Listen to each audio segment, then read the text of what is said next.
Friends, so last time हम लोगों ने देखा था कि जीएसटी रजिस्ट्रेशन के लिए पार्ट ए में क्या-क्या डिटेल्स हमें फिल अप करनी पड़ती हैं। आज हम लोग देखने वाले हैं कि पार्ट बी में क्या-क्या डिटेल्स एंड इन्फॉर्मेशन हमें सबमिट करने की ज़रूरत है।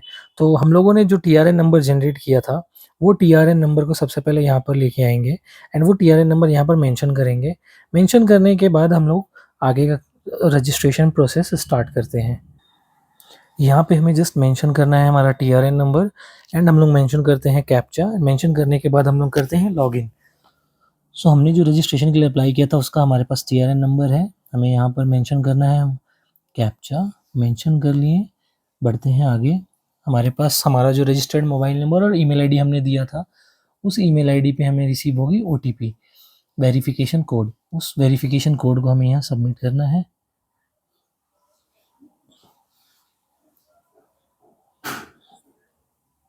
और क्लिक कर देना है प्रोसीड पे। प्रोसीड करते ही हमारे पास कुछ ऐसा इंटरफेस आ जाएगा जिसमें कि हम लोगों ने किस दिन form part A fill up किया था वो डेट हमें दिख जाएंगी, फॉर्म नंबर दिख जाएगा, किस लिए हम लोग अप्लाई कर रहे हैं तो उसका डिस्क्रिप्शन आपको मिल जाएगा, ये कौन से डेट पे एक्सपायर होने वाली थी वो डेट आपको देखने को मिलेगी एंड स्टेटस दिख जाएगा कि अभी तक ये सबमिट नहीं हुआ है। ट्रैक एप्लीकेशन स्टेटस में आप नीचे देख सकते हैं कि यहाँ पर उन्होंने क्लियर मेंशन किया है, you do not have any submitted applications. So चलिए हम लोग एक्शन पे जाते हैं, एक्शन पे जाके क्लिक करते हैं। अब यहाँ पर आप देख सकते हैं कि हमें मल्टीपल पार्ट्स हैं जो हमें यहाँ पे फिल अप करने की ज़रूरत है। First one is business details, मतलब बिज़नेस से रिलेटेड सारी डिटेल्स हमें फिल अप करनी है। जैसे हमारे बिज़नेस का नाम क्या है, नेचर ऑफ बिज़नेस क्या है। उसके बाद पार्टनर्स, प्रोमोटर्स और जो भी इंडिविजुअल्स अगर प्रोप्राइटर हैं तो उनका डिटेल्स हमें फिल अप करनी है। फिर ऑथोराइज़्ड सिग्नेटरी की डिटेल्स, अगर प्रोप्राइटरशिप बिज़नेस है तो वो खुद ही ऑथोराइज़्ड सिग्नेटरी बन सकते हैं। अगर पार्टनरशिप फर्म है तो उनमें से कोई एक पार्टनर बनेगा, तो उनका डिटेल्स भी हमें देखना है कैसे फिल अप करना है। उसके बाद किन्हीं को अगर अपना रिप्रेजेंटेटिव बनाना चाहते हैं, उनका डिटेल्स हम फिल अप कर सकते हैं। प्रिंसिपल प्लेस ऑफ बिज़नेस, जिस जगह से हम लोग अपना बिज़नेस स्टार्ट करने जा रहे हैं या कर रहे हैं, उस जगह के डिटेल्स भी हमें फिल अप करने हैं। इसके अलावा अगर कोई एडिशनल प्लेस है, जैसे कि कभी-कभी ऐसा भी होता है कि हमारा ऑफ़िस कहीं और प्लेस पे है एंड हमारा गोडाउन किसी और प्लेस पे है। सो उस तरीके से कोई एडिशनल प्लेस ऑफ बिज़नेस है या फिर कोई ब्रांच वगैरह है, तो उसका डिटेल्स आप यहाँ पे फिल अप करेंगे। उसके बाद कौन से गुड्स या सर्विसेज़ में डील करते हैं, उसका डिटेल्स हमें फिल अप करना है। स्टेट स्पेसिफिक इन्फॉर्मेशन, कुछ हमें डिटेल्स पूछे जाएँगे, वो फिल अप करना है। Last one is Aadhaar authentication. जैसा मैंने आप लोगों को बताया था कि अगर डिजिटल सिग्नेचर है तो उससे वेरिफिकेशन करेंगे, बट नाउअडेज़ गवर्नमेंट ने एक और चीज़ मैंडेट कर दिया है, आधार ऑथेंटिकेशन। सो ये एक मैंडेटरी पार्ट है। इसके बाद लास्ट में हम लोग वेरीफाई करके सबमिट कर देंगे। सो चलिए स्टार्ट करते हैं बिज़नेस डिटेल से। सो हमें सिंपली आप देख सकते हैं लीगल नेम ऑफ बिज़नेस में हमारा पैन कार्ड पे जो नाम है वो नाम हमें दिखेगा। किस डेट को पैन बनाया गया है वो डेट हमें दिखेंगी। अब हमारे बिज़नेस का नाम क्या है वो नाम हमें यहाँ पर मेंशन करना है। सो जैसे कि यहाँ पर पूछा गया है ट्रेड नेम, सो हमारा बिज़नेस का नाम क्या है, प्रोफेशनल हब, तो हम लोग यहाँ पर प्रोफेशनल हब मेंशन कर देंगे। कॉन्स्टिट्यूशन ऑफ बिज़नेस, अगर प्रोप्राइटरशिप बिज़नेस है, पार्टनरशिप बिज़नेस है, तो जिस नेचर ऑफ बिज़नेस जो भी है कॉन्स्टिट्यूशन ऑफ बिज़नेस उसके अकॉर्डिंग हम लोग सेलेक्ट करेंगे। हमारे केस में प्रोप्राइटरशिप है, सो प्रोप्राइटरशिप सेलेक्ट करेंगे। अगर आपका पार्टनरशिप है तो आप पार्टनरशिप में जा सकते हैं। अगर आपका प्राइवेट लिमिटेड है तो प्राइवेट लिमिटेड में जा सकते हैं। लोकल अथॉरिटी है, एलएलपी है, एचयूएफ है। So according to your business nature आप उसके हिसाब से इसको सेलेक्ट करेंगे। एडिशनल ट्रेड नेम अगर कुछ आप रखना चाहते हैं वो आप यहाँ पे मेंशन कर लें, अदरवाइज़ आप इसे एज़ इट इज़ छोड़ सकते हैं। डिस्ट्रिक्ट जो है वो डिस्ट्रिक्ट आप सेलेक्ट कर सकते हैं अपने अकॉर्डिंग, क्योंकि हमने स्टेट जो है वो दिल्ली सेलेक्ट किया था, उसी के लिए यहाँ पर डिस्ट्रिक्ट जो है हमें वहाँ पे दिल्ली का दिख रहा है। सो जो भी आपका एड्रेस है वो आप यहाँ पर मेंशन कर लें। अब बेसिकली यहाँ पर पूछा जा रहा है कि are you applying for registration as a casual taxable person. So casual taxable person मतलब जनरली जो फ्रीक्वेंटली मतलब डेली बेसिस पे जिनके यहाँ ट्रांज़ैक्शंस नहीं होते, वन्स इन अ वीक या वन्स इन अ मंथ होता है। सो हमारे केस में क्योंकि डेली बेसिस पे हम ट्रांज़ैक्शंस करने वाले हैं, बिज़नेस करने वाले हैं, इसीलिए हम लोग इसको इनेबल नहीं करेंगे। अगर आपका ऐसा कुछ है तो आप इसे इनेबल करके ये जो एडिशनल डिटेल्स पूछे जा रहे हैं कि कौन से डेट से ये रजिस्ट्रेशन रिक्वायर्ड है, वो डेट और बाकी डिटेल्स आपको फिल अप करने की ज़रूरत है। हमारे केस में ये नहीं है, हम लोग छोड़ देंगे। Option for composition scheme, so composition scheme के बारे में भी आप गो थ्रू कर सकते हैं।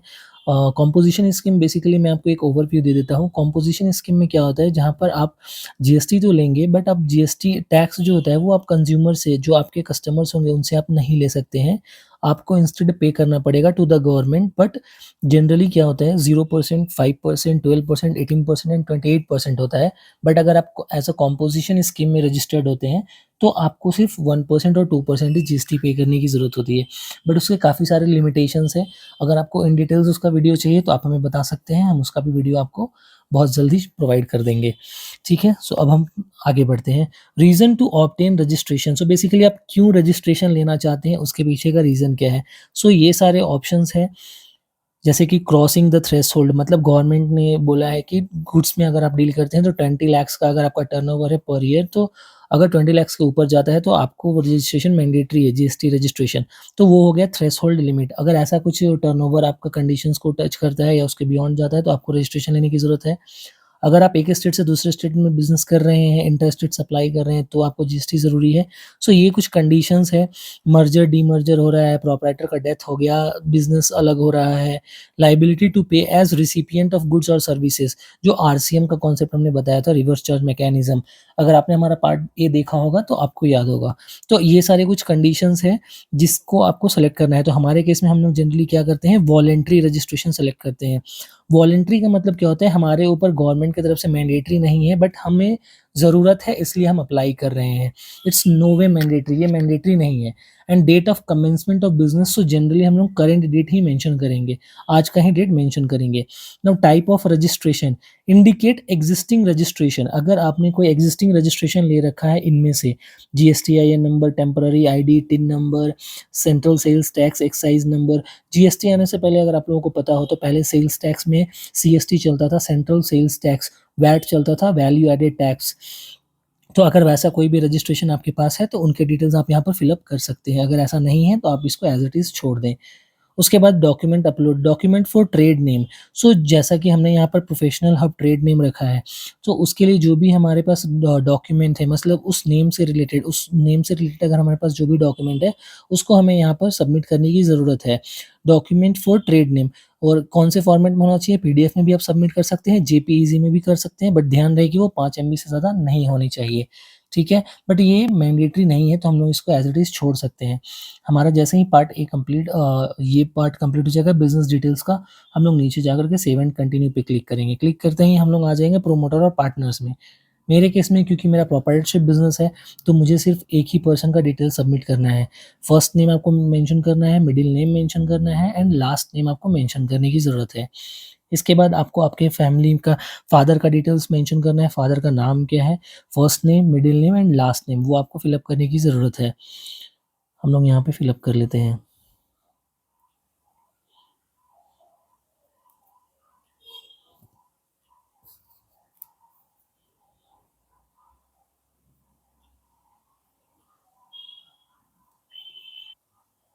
सो यहाँ पे जनरली फर्स्ट नेम हम लोग मेंशन कर लेते हैं।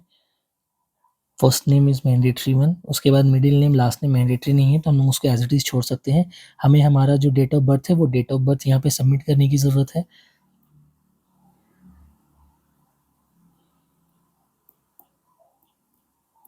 हमने वो फिल अप कर दिया। मोबाइल नंबर हमें सबमिट करने की ज़रूरत है, हमारा मोबाइल नंबर मेंशन कर देते हैं। ठीक है? इसके बाद हमें हमारा ईमेल आईडी मेंशन करने की ज़रूरत है, वो मेंशन कर देते हैं।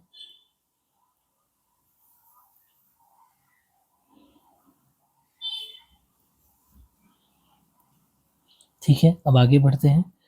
उसके बाद क्या पूछा गया है, उसके बाद हमारा जेंडर हमें सेलेक्ट कर लेना है। हमारा डेज़िग्नेशन क्या है, वो डेज़िग्नेशन हमें सेलेक्ट करने की ज़रूरत है। हमारा जो डेज़िग्नेशन है, क्योंकि हमारे केस में प्रोप्राइटरशिप बिज़नेस है, तो हम लोग यहाँ पर प्रोप्राइटर मेंशन करेंगे हमारा designation.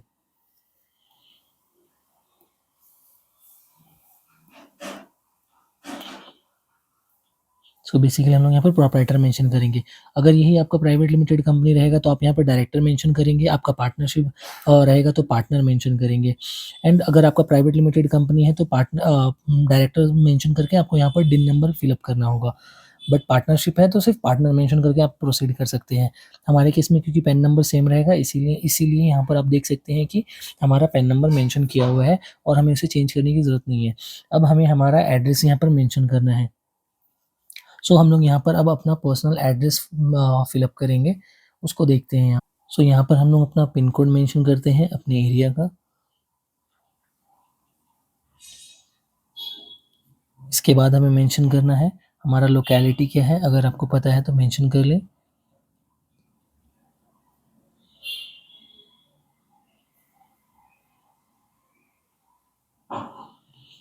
Flat number, building number अगर कुछ है तो वो आप मेंशन कर लें। इसके बाद हमें अपलोड करना है हमारा photograph, upload photograph. So basically proprietorship के केस में, क्योंकि हमें बेसिकली प्रोप्राइटरशिप बिज़नेस है हमारा, तो हमें सिर्फ़ और सिर्फ़ एक ही फ़ोटो अपलोड करने की ज़रूरत है। अगर पार्टनरशिप रहती है, प्राइवेट लिमिटेड कंपनी रहती है, तो उस केस में हमें सभी पार्टनर्स और डायरेक्टर्स का डिटेल सबमिट करने की ज़रूरत है। तो यहाँ पर हम लोग अब अपना फ़ोटो को अपलोड करते हैं।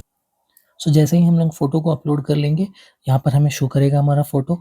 एंड ध्यान रखना है कि जैसा मैंने आप लोगों को बताया था कि ऑथोराइज़्ड सिग्नेटरी प्रोप्राइटरशिप बिज़नेस के केस में वो खुद ही हो सकते हैं। इसीलिए आप अगर नीचे में देखेंगे तो यहाँ पर एक ऑप्शन आ रहा है ऑल्सो ऑथोराइज़्ड सिग्नेटरी। आपको सिंपली येस कर देना है। येस करने के बाद ये खुद ही आपको as a authorised signatory consider कर लेगा। अगर आपको अपने आप को ही ऑथोराइज़्ड सिग्नेटरी नहीं रखना है, किसी और को रखना है, तो उस केस में आप इसको नो करके छोड़ सकते हैं। बट मेरे केस में मैं चाहता हूँ कि मैं खुद ही ऑथोराइज़्ड सिग्नेटरी बनूँ, इसीलिए मैं इसे येस कर दूँगा एंड सेव एंड कंटिन्यू कर लूँगा। सेव एंड कंटिन्यू करते ही ये मुझसे पूछेगा you have not filled the details, यहाँ पर जैसे कि लोकेलिटी और सब locality. So do you want to save details and proceed further, मुझे क्लिक करना है येस पे एंड मेरा डिटेल्स वो सेव कर लेगा। अब यहाँ पर आप देखेंगे ऑथोराइज़्ड सिग्नेटरी का ऑप्शन आ रहा है। क्योंकि मैंने कहा कि मेरे केस में मैं खुद ही ऑथराइज़्ड सिग्नेटरी बनना चाहता हूँ, तो मैं यहाँ पे प्राइमरी पर्सन को ही ऑथराइज़्ड सिग्नेटरी बना दूँगा। सो आप देख सकते हैं जैसे ही मैंने इसको टिक किया प्राइमरी ऑथराइज़्ड सिग्नेटरी का ऑप्शन, यहाँ पर सारे डिटेल्स मेरे शो होने लग गए। ठीक है, अब हमें यहाँ पर कुछ भी फ़िल अप करने की ज़रूरत नहीं है, हमें सिर्फ़ सेव एंड कंटिन्यू पे क्लिक करनी है। वो हमने कर लिया। हमारे केस में ऑथराइज़्ड रिप्रेजेंटेटिव, अगर आप किसी को अपने ऑथराइज़्ड रिप्रेजेंटेटिव बनाना चाहते हैं अपने बिज़नेस का, सो आप यहाँ पर येस करेंगे एंड उसके बाद उनका सारा डिटेल्स फ़िल अप करेंगे। उनका एनरोलमेंट आईडी अगर कुछ है तो वो मेंशन करेंगे या फिर अदर्स करके आप प्रोसीड कर सकते हैं। अगर वो जीएसटी प्रैक्टिशनर है तो उनका एनरोलमेंट आईडी फिल अप करेंगे, एल्स कोई और रिप्रेजेंटेटिव है आपके तो अदर्स करके आप प्रोसीड कर सकते हैं। उनका नेम आपको फिल अप करना है, उनका डेज़िग्नेशन आपको देना है कि आप उनका क्या डेज़िग्नेशन है। आप देख सकते हैं कि इन्हीं लोगों में से किसी एक को आप ऑथराइज़्ड रिप्रेजेंटेटिव बना सकते हैं। जैसे कि चार्टर्ड अकाउंटेंट हो गए, company secretary, cost accountant, lawyer, currently licensed to practice and retired employee of centre और स्टेट रेवेन्यू डिपार्टमेंट। मतलब गवर्नमेंट का कोई रिटायर्ड पर्सन जो कि रेवेन्यू डिपार्टमेंट में काम कर चुके हैं, या फिर कोई अदर्स को भी आप कर सकते हैं सेलेक्ट। ठीक है? इसके बाद हमें फिल अप करना है मोबाइल नंबर, ईमेल आईडी। जिस पर्सन को हम लोग ऑथराइज़ कर रहे हैं, सिर्फ़ उनका ही ईमेल आईडी और मोबाइल नंबर होना चाहिए, और उनका पैन कार्ड भी हमें यहाँ पर सबमिट करने की ज़रूरत है। तो ये सारे डिटेल्स फिल अप करेंगे। मेरे केस में मैं किसी को अपना ऑथराइज़्ड रिप्रेजेंटेटिव नहीं बना रहा हूँ, इसीलिए मैं यहाँ पर इसे नो करके छोड़ दूँगा। फिर हमें क्लिक करना है सेव एंड कंटिन्यू पे। सेव एंड कंटिन्यू पे क्लिक करते ही हमें अब हमारा प्रिंसिपल प्लेस ऑफ बिज़नेस, मतलब जहाँ से हम अपना बिज़नेस स्टार्ट कर रहे हैं या फिर करने वाले हैं, उसका डिटेल्स हमें यहाँ पर फिल अप करना है। तो मेरे केस में मैं सेम ही डिटेल्स फिल अप करूँगा, क्योंकि मैं सेम ही एड्रेस से स्टार्ट कर रहा हूँ। मुझे यहाँ पर मेंशन करना है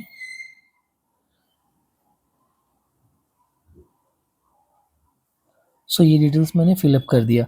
उसके बाद मुझे सेलेक्ट कर सो हमने यहाँ पर सारे डिटेल्स फिल अप कर लिए हैं। अब हमें यहाँ पर फिल अप करना है स्टेट जुरिसडिक्शन वार्ड्स। तो यहाँ पे बेसिकली हमें क्या करना है, सर्कल सेलेक्ट करना है कि हमारा जो बिज़नेस प्लेस है वो कौन से सर्कल में आता है, कौन से जुरिसडिक्शन में आता है। सो हम लोग उसके अकॉर्डिंग यहाँ पर डिटेल सेलेक्ट कर लेंगे। कमिश्नरेट हमारा क्या है, कौन से डिवीज़न में वो आता है, एंड रेंज क्या है वो भी हमें यहाँ पर सेलेक्ट कर लेना है।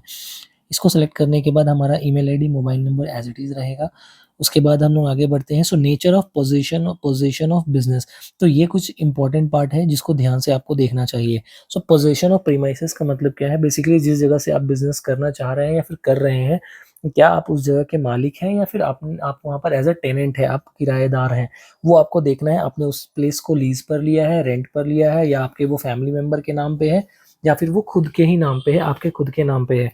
अगर वो आपके नाम पे है, तो आपको यहाँ पर सेलेक्ट करना है ओन, कि वो आपके नाम पे है। अगर वो आपके फैमिली मेंबर के नाम पे है, तो आपको कंसेंट सेलेक्ट करना है कि उनसे आपको सहमति चाहिए। अगर लीज़ पे है, तो आपको लीज़ सेलेक्ट करना है। अगर आपने रेंट पे ले रखा है, तो रेंटेड सेलेक्ट करना है। या फिर आपने अगर शेयर्ड ऑफ़िस के तरीके से ले रखा है, तो आपको शेयर्ड ऑप्शन सेलेक्ट करना है। मेरे केस में रेंटेड है, तो मैं इसे रेंटेड सेलेक्ट करूँगा। हमेशा ध्यान रखें, अगर आपका ये ओन नहीं है, इसके अलावा कोई और भी ऑप्शन अगर आप सेलेक्ट करते हैं, इसके अलावा कोई भी ऑप्शन अगर आप सेलेक्ट करते हैं, तो आपको कम से कम 2 डॉक्यूमेंट सबमिट करने की ज़रूरत है। अगर आपका ओन है तो आपको सिर्फ़ 1 डॉक्यूमेंट सेलेक्ट करना है, यहाँ पे जो ऑप्शंस दिए गए हैं उनमें से। या तो आप इलेक्ट्रिसिटी बिल सबमिट कर सकते हैं, लीगल ओनरशिप डॉक्यूमेंट जैसे कि सेल डीड हो गया, प्रॉपर्टी टैक्स रिसिप्ट हो गया, वो आप सबमिट कर सकते हैं, म्युनिसिपल खाता कॉपी सबमिट कर सकते हैं एंड जैसे मैंने बताया प्रॉपर्टी टैक्स रिसिप्ट, तो इनमें से कोई एक डॉक्यूमेंट आप सबमिट कर सकते हैं। बट हमेशा ध्यान रखें कि जो भी डॉक्यूमेंट आप सबमिट कर रहे हैं, उस डॉक्यूमेंट में आपका नाम क्लियर होना चाहिए, साथ ही साथ आपका एड्रेस मेंशन होना चाहिए। अगर इन दोनों में से कोई भी एक डिटेल नहीं रहा एंड तीसरी चीज़ आपको ध्यान रखना है कि वो लेटेस्ट होना चाहिए। जैसे कि अगर आप इलेक्ट्रिसिटी बिल सबमिट कर रहे हैं तो वो 3 महीने से ज़्यादा पुराना नहीं होना चाहिए। प्रॉपर्टी टैक्स रिसिप्ट अगर आप सबमिट करें तो आपको ध्यान रखना है कि वो सेम फाइनेंशियल ईयर का होना चाहिए। म्युनिसिपल खाता कॉपी सबमिट कर रहे हैं तो वो लेटेस्ट होना चाहिए। एल्स अगर आप सेल डेट दे रहे हैं तो कोई इश्यू नहीं है, वो तो कोई भी डेट का चलेगा। ठीक है, बट ध्यान रखें कि एड्रेस क्लियर होना चाहिए और आपका नाम क्लियर होना चाहिए। ठीक है, इसके अलावा अगर आप कोई भी ऑप्शन सेलेक्ट करते हैं, जैसे मैं रेंटेड सेलेक्ट करता हूँ, मेरे केस में रेंटेड है, तो मुझे 2 डॉक्यूमेंट सबमिट करने की ज़रूरत है। एक डॉक्यूमेंट्स तो ये हो गया कि जिनसे मैंने रेंट पे ले रखा है, उनका ओनरशिप दिखाने के लिए, जैसे कि इलेक्ट्रिसिटी बिल, तो मेरा अगर रेंटेड प्रीमाइसेस है, तो इन जनरल क्या होता है कि जो इलेक्ट्रिसिटी बिल है, वो ओनर के नाम पे आते हैं। ऐसा नहीं है कि रेंटेड के नाम पे या टेनेंट के नाम पे इलेक्ट्रिसिटी बिल नहीं आता है, बट वो बहुत कम चांसेस होते हैं। बहुत कम प्लेसेस पे उस तरीके से वर्क होता है। मोस्ट ऑफ द प्लेसेस ऐसा ही होता है कि ओनर के नाम पे इलेक्ट्रिसिटी बिल आता है, ठीक है? सो आपको रेंटेड अगर आप सेलेक्ट करते हैं तो आपको 2 डॉक्यूमेंट सबमिट करनी है। वन इज़ जैसे कि आप इनमें से कोई एक डॉक्यूमेंट सबमिट कर सकते हैं ओनरशिप प्रूफ के लिए, कि आपने जिनसे रेंट पे ले रखा है वो उस प्लेस के ओनर हैं या नहीं। सो उनके लिए आपको ओनरशिप उनका ओनरशिप दिखाने के लिए आपको इनमें से कोई एक डॉक्यूमेंट सबमिट करना पड़ेगा। मेरे केस में मैं इलेक्ट्रिसिटी बिल ओनर का सबमिट करता हूँ। जैसे ही मैंने इलेक्ट्रिसिटी बिल सबमिट कर दिया, उसके बाद मुझे एक दूसरा डॉक्यूमेंट सबमिट करने की ज़रूरत है। सो जनरली मैंने क्योंकि रेंट पर ले रखा है, तो मुझे रेंट एग्रीमेंट या फिर अगर मैं लीज़ पे ले रखता तो मुझे लीज़ एग्रीमेंट। सो मुझे यहाँ पर रेंट एग्रीमेंट सबमिट करने की ज़रूरत है, जिससे पता चलेगा कि मैं उनके प्लेस पर एज़ अ टेनेंट वर्क कर रहा हूँ। मेरा ऑफ़िस जो है वो उनके प्लेस पे है। तो मेरा और उनका रिलेशन जो है वो एग्रीमेंट पे शो होगा कि मैं एज़ अ टेनेंट उनके पास मतलब उनका प्रीमाइसेस यूज़ कर रहा हूँ एंड ही और शी इज़ द ओनर, ठीक है? और जो फर्स्ट डॉक्यूमेंट हम लोगों ने सबमिट किया वो इसलिए किया क्योंकि वो उस जगह के मालिक हैं या नहीं वो उससे पता चले, ठीक है? तो यहाँ पर अब हम लोग क्या करेंगे, रेंट एग्रीमेंट सबमिट करेंगे। और जब हम लोग ये दोनों डॉक्यूमेंट सबमिट कर लेंगे उसके बाद हम लोग आगे बढ़ेंगे। Nature of business activity being carried out at above mentioned premises. So जिस जगह से हम लोग अपना बिज़नेस स्टार्ट करने वाले हैं, हमें वो बताना है कि किस तरीके के नेचर ऑफ बिज़नेस, हमारा बिज़नेस किस टाइप का रहेगा। हमें क्या ये बॉन्डेड वेयरहाउस रखने वाले हैं? क्या हमारा वो फैक्ट्री रहेगा? क्या हम लीज़िंग बिज़नेस करने वाले हैं? क्या हम रिटेल बिज़नेस करने वाले हैं? वर्क्स कॉन्ट्रैक्ट करने वाले हैं? तो जो भी हमारा नेचर ऑफ बिज़नेस है, वो हमें यहाँ से सेलेक्ट करना है। हमारे केस में जैसे कि रिटेल बिज़नेस है तो हम लोग रिटेल बिज़नेस सेलेक्ट करेंगे, अगर आपका होलसेल बिज़नेस है तो होलसेल करेंगे। अगर आप रिसिपिएंट है गुड्स और सर्विसेज़ का जिस पे कि आरसीएम एप्लीकेबल होता है तो आप ये रिसिपिएंट सेलेक्ट करेंगे। सप्लायर ऑफ सर्विसेज़, अगर आप सर्विसेज़ में डील करते हैं तो सर्विसेज़ सेलेक्ट कर लें। और एक चीज़ ध्यान रखें कि अगर आप मल्टीपल तरीके के सर्विसेज़ में डील करते हैं, गुड्स के साथ सर्विसेज़ भी प्रोवाइड करते हैं, मल्टीपल अगर आप नेचर ऑफ बिज़नेस आपका मल्टीपल है तो आप मल्टीपल भी सेलेक्ट कर सकते हैं। ऐसा ज़रूरी नहीं है कि सिर्फ़ एक ही सेलेक्ट करना है। आप अगर रिटेलर भी हैं, होलसेलर भी हैं तो दोनों ही ऑप्शन सेलेक्ट कर सकते हैं। आप अगर सब सर्विस के साथ-साथ गुड्स में भी डील करते हैं तो आप दोनों ऑप्शन ले सकते हैं। आप मल्टीपल ऑप्शन सेलेक्ट कर सकते हैं। इसके अलावा ऊपर में हम देखेंगे एक और ऑप्शन है एडिशनल प्लेस ऑफ बिज़नेस। जैसा मैंने आपको बताया कि अगर आपका एक गोडाउन है, वेयरहाउस है, साथ ही साथ आपका दूसरी जगह पर अगर ऑफ़िस है, तो आपको वो दोनों दोनों जगह के डिटेल्स फ़िल अप करने की ज़रूरत है। तो अगर आपका एडिशनल प्लेस ऑफ बिज़नेस अगर है तो आपको यहाँ पर ऑप्शन करना है येस, अगर नहीं है तो आपको एज़ इट इज़ छोड़ देना है। क्योंकि मेरे केस में नहीं है एडिशनल प्लेस ऑफ बिज़नेस, इसीलिए मैं इसे एज़ इट इज़ छोड़ कर के प्रोसीड करूँगा। सो आगे बढ़ते हैं सेव एंड कंटिन्यू पे क्लिक करके। अगेन क्योंकि हमने ये लोकेलिटी का डिटेल्स नहीं फ़िल अप किया तो वो हमें बस वार्न कर रहा है कि आप चाहें तो इसे फ़िल अप कर लें अगर आपके पास डिटेल है तो। मेरे केस में मुझे कुछ फ़िल अप नहीं करना है तो मैं इसे एज़ इट इज़ छोड़ कर के येस करके आगे प्रोसीड कर लूँगा। क्योंकि मैंने एडिशनल प्लेस ऑफ बिज़नेस नहीं सेलेक्ट किया था इसीलिए यहाँ पर कोई ऑप्शंस नहीं आ रहे हैं। अगर आपका है, आपको वहाँ से येस करेंगे तो आपको बाकी ऑप्शंस आ जाएँगे। सो मैं यहाँ पे कंटिन्यू पे क्लिक करता हूँ। अब यहाँ पर आपको ध्यान रखना है कि अगर आप गुड्स में डील करते हैं तो आपको गुड्स के अकॉर्डिंग एचएसएन कोड मेंशन करने हैं। अगर आप सर्विस में डील करते हैं तो सर्विस के अकॉर्डिंग आपको यहाँ पर एचएसएन कोड मेंशन करने हैं। सॉरी सर्विस के सर्विस के केस में सैक कोड होता है, एसएसी। सैक कोड आपको मेंशन करना होता है। गुड्स के केस में एचएसएन कोड मेंशन करना होता है।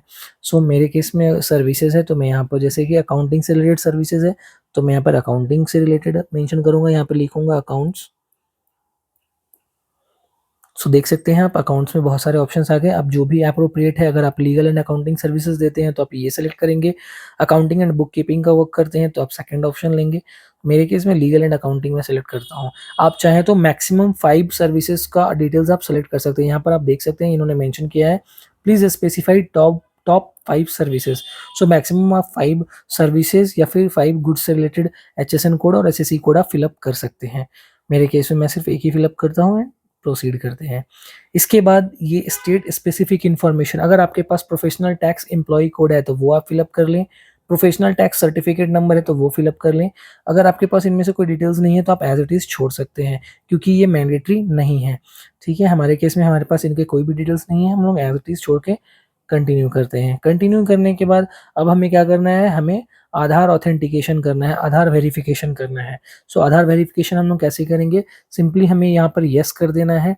अगर आप नो करते हैं, you have opted no for Aadhaar authentication, so if you wish you can upload e KYC document. सो यहाँ पर आप देख सकते हैं, आप चाहें तो इसे नो करके भी प्रोसीड कर सकते हैं, बट यहाँ पर रिस्ट्रिक्शंस ये है कि आपके अप्रूवल होने के चांसेस बहुत कम है अगर आप नो से प्रोसीड करते हैं तो।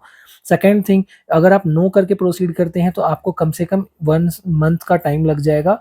अगर अप्रूव होता भी है तो कम से कम आपको 1 महीना वेट करना पड़ेगा। लेकिन अगर आप येस करके प्रोसीड करते हैं, सो विदिन 3 to 4 वर्किंग डेज आपका सर्टिफिकेट आने के चांसेस हैं, एंड रजिस्ट्रेशन सर्टिफिकेट आने के चांसेस बहुत हाई हो जाते हैं। ठीक है, सो आप यहाँ पर बेसिकली येस करके ही प्रोसीड करें। सो हमारे केस में हमने येस किया, सेव एंड कंटिन्यू करते हैं। क्योंकि हमने येस सेलेक्ट किया तो ये हमें वार्निंग दे रहे हैं, आप एक बार चेक कर सकते हैं। उसके बाद हमें यहाँ पर हमारा डिटेल्स फिलअप करना है। जैसे कि मेरे केस में मैंने अपने आप को ही ऑथोराइज सिग्नेटरी रखा था, तो मेरा पैन नंबर एंड मेरा नाम मुझे यहाँ शो करेगा। आपको यहाँ पर प्लेस मेंशन करना है, मैं यहाँ पे प्लेस मेंशन कर लेता हूँ। और उसके बाद हमें यहाँ पर देखिए दोनों ही ऑप्शंस दिख रहे हैं। आपके पास अगर डिजिटल सिग्नेचर है तो उसके मदद से आप इसे सबमिट कर सकते हैं। अगर आपके पास डिजिटल सिग्नेचर नहीं है तो आप सबमिट विथ ईवीसी कर सकते हैं। अब ईवीसी क्या है, आपका जो registered mobile number and email ID है उस पर आपको वेरिफिकेशन कोड जाती है, जिसको आपको यहाँ पर सबमिट करने की ज़रूरत है। एंड सबमिट करते ही आपका एप्लीकेशन जो है वो अथॉरिटी के पास चला जाता है। बट इसके बाद एक और चीज़ होती है, जैसे ही आप अपने एप्लीकेशन को सबमिट करते हैं, इसके आफ्टर 15 टू 20 मिनट्स आपके mobile number and email ID पे एक मेल आती है और मैसेज आता है आधार ऑथेंटिकेशन का, जिसे हाइपरलिंक के थ्रू भेजा जाता है। मैं आपको दिखाता हूँ, जब मेरे पास वो आता है मैं आपको जस्ट 5 मिनट्स के बाद दिखाता हूँ। अब जस्ट वेट करें एक बार। सो आप देख सकते हैं कि हमारे पास जो मेल आई है, dear applicant your details have been added by this इतना, एंड ईमेल बेसिकली वेरिफिकेशन के लिए हमारे पास इस तरीके का एक डिटेल्स आता है, जिसमें हमें क्या करना पड़ता है, हाइपरलिंक फॉर ऑथेंटिकेशन। सो आपको सिंपली कुछ नहीं करना है, please click the following link, यहाँ पर क्लिक हेयर का ऑप्शन आता है, आपको सिंपली उस पर क्लिक करना है। आप जैसे ही उस पर क्लिक करते हैं, उसके बाद आपके पास बेसिकली आधार कार्ड ऑथेंटिकेशन का डिटेल्स आता है। क्योंकि मेरे केस में मैंने ऑलरेडी उसे सबमिट कर दिया है, तो आप बेसिकली देख सकते हैं कि you have already taken action using the link. मेरे केस में वो शो कर रहा है कि मैंने ऑलरेडी उस लिंक को यूज़ कर लिया है। सो आपको सिंपली कुछ नहीं करना है, क्लिक हेयर के ऑप्शन पे जैसे ही आप क्लिक करेंगे, आपसे सिंपली पूछा जाएगा आपका आधार नंबर, आपको आपका आधार नंबर फिलअप करना है, कैप्चा मेंशन करना है। आधार नंबर जैसे कि एक सपोज़ मान कर के चलिए ये आती है एक डिटेल्स, सॉरी, ये एक डिटेल्स के ड्राफ्टेड फॉर्म में आती है। यहाँ पर आपको आधार नंबर मेंशन करना है, यूडीन यूनिक आइडेंटिफिकेशन नंबर। उसके बाद आपको कैप्चा मेंशन करने की ज़रूरत है, एंड उसके बाद आपको ओटीपी सेंड करने के ऑप्शन आएंगे। आप जैसे ही ओटीपी पे क्लिक करते हो, आपके आधार लिंक मोबाइल नंबर पे एक ओटीपी जाएगा। वो ओटीपी सबमिट करते ही आपका एप्लीकेशन सबमिट हो जाएगा, और जैसे ही आपका एप्लीकेशन तब जा कर के फाइनल सबमिट होती है। और एक बार आपका एप्लीकेशन सबमिट हो गया, उसके बाद आपको सिंपली 15 टू 20 मिनट्स वेट करना है। 15 टू 20 मिनट्स वेट करने के बाद आपके मोबाइल नंबर पे एंड आपके रजिस्टर्ड ईमेल आईडी पे आपको एआरएन नंबर मिल जाएगा, जो कि हम लोगों ने लास्ट टाइम देखा था कि हमारा पार्ट बी यहीं पे ख़त्म होता है। सो बेसिकली एआरएन आते ही आपको अब कुछ भी नहीं करना है, आपको 3 वर्किंग डेज़ तक सिंपली वेट करना है। सो आज के लिए इतना ही, अब हम लोग नेक्स्ट वीडियो में देखते हैं कि कैसे इसका फाइलिंग किया जाता है। सो एक बार आपको रजिस्ट्रेशन मिल गया, उसके बाद आपको मंथली बेसिस में इसकी फाइलिंग करनी होती है। सो वो हम लोग देखेंगे नेक्स्ट वीडियो में कि कैसे इसकी फाइलिंग की जाती है।